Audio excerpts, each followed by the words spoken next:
Nah, pada kali ini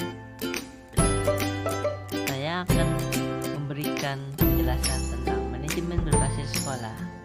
Nah, sebelumnya perkenalkan dulu, nama saya Muhammad Lutfi dari Prodi PGSD 5A.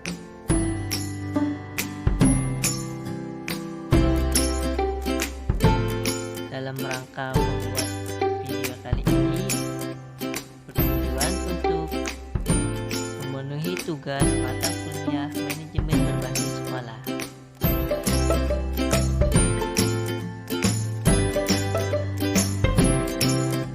Nah, langsung saja kita simak videonya.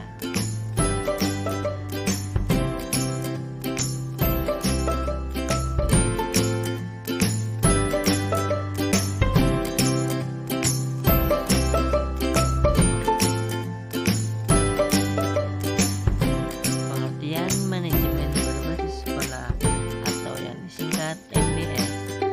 Istilah ini, manajemen berbasis sekolah, merupakan terjemahan dari School Based Management. Istilah ini muncul pertama kali di Amerika Serikat ketika masyarakat mulai mempertanyakan relevansi pendidikan dengan tuntutan dan perkembangan masyarakat setempat.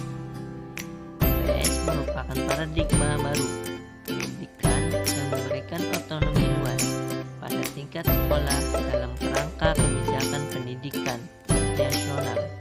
Kebijakan nasional tersebut yang menjadi prioritas pemerintah harus pula dilakukan oleh sekolah.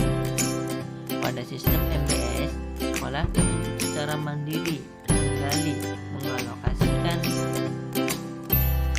menentukan prioritas, mengendalikan, dan mempertanggungjawabkan pemberdayaan sumber-sumber baik kepada masyarakat maupun pemerintah.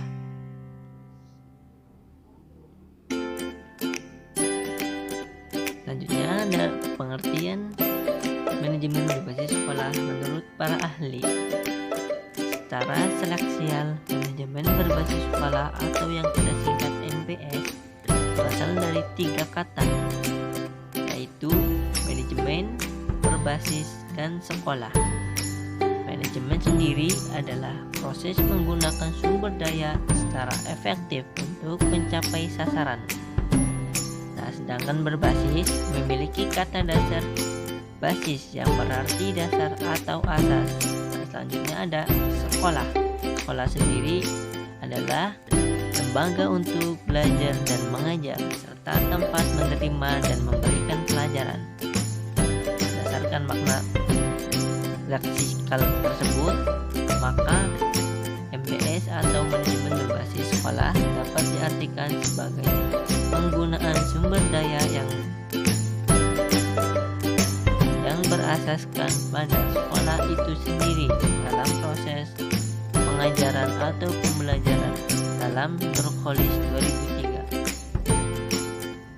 Selanjutnya, Kodoli memandang manajemen berbasis sekolah atau yang kita singkat MBS sebagai alat untuk menekan sekolah mengambil tanggung jawab apa yang terjadi terhadap anak didiknya. Dengan kata lain, sekolah mempunyai wewenang atau kewenangan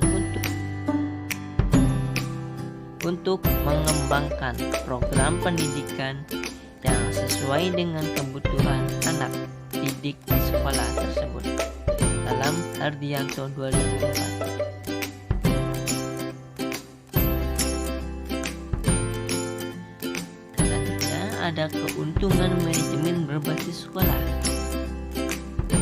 Kewenangan yang bertumpu pada sekolah merupakan inti dari MBS yang dipandang memiliki tingkat efektivitas tinggi serta memberikan beberapa keuntungan dalam Fatah 2000, yaitu keuntungan yang pertama, ada kebijakan dan kewenangan sekolah membawa pengaruh langsung kepada peserta didik, orang tua, dan guru. Dan keuntungan yang kedua, bertujuan bagaimana memanfaatkan sumber daya lokal.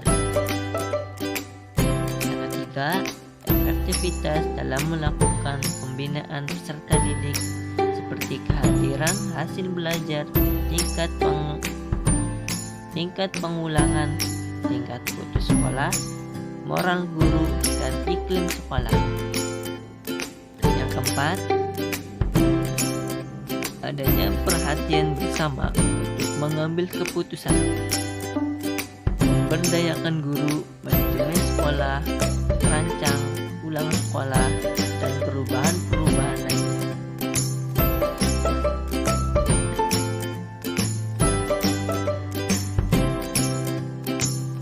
Selanjutnya ada konsep dasar manajemen berbasis sekolah. Konsep yang pertama ada otonomi. Otonomi dimaknai sebagai kewenangan sekolah dalam mengatur dan mengurus kepentingan sekolah dalam mencapai tujuan sekolah untuk menciptakan mutu pendidikan yang baik. Selanjutnya ada konsep demokrasi. Nah, konsep demokrasi ini dimaknai sebagai keseluruhan elemen-elemen sekolah yang dilibatkan dalam menetapkan, menyusun, melaksanakan, dan mengevaluasi pelaksanaan untuk mencapai tujuan sekolah, untuk terciptanya pengambilan kebijakan yang mendapat dukungan dari seluruh elemen-elemen sekolah. Selanjutnya ada konsep kemandirian. Konsep kemandirian ini dimaknai sebagai langkah dalam mengembalikan keputusan, tidak tergantung pada birokrasi yang sentralistik dalam mengelola sumber daya yang ada, mengambil kebijaksanaan, memilih strategi dan metode dalam memecahkan persoalan yang ada, sehingga mampu menyesuaikan dengan kondisi lingkungan dan dapat memanfaatkan peluang-peluang yang ada.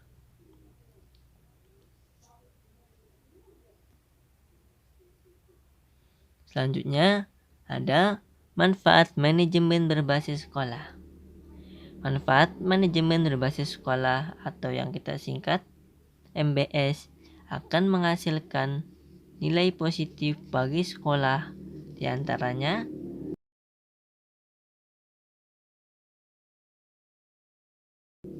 yang pertama, sekolah lebih mengetahui kekuatan, kelemahan, peluang, dan ancaman bagi sekolah yang bersangkutan, sehingga sekolah dapat lebih mengoptimalkan pemanfaatan sumber daya yang ada.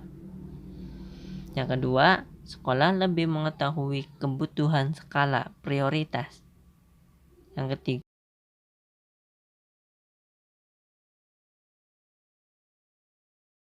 ketiga, pengambilan keputusan lebih partisipatif. Yang keempat, menggunakan dana lebih efektif dan efisien sesuai dengan skala prioritasnya. Yang kelima, keputusan bersama lebih menciptakan transparansi dan demokrasi. Yang keenam, dapat meningkatkan rasa tanggung jawab.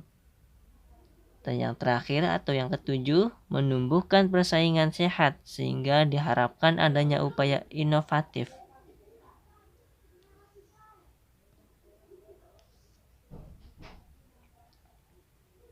Nah, mungkin cukup sekian penjelasan dari saya. Bila mana terdapat kekurangan, mohon dimaklum dan mohon dimaafkan. Jangan lupa like, comment, subscribe. Bye-bye.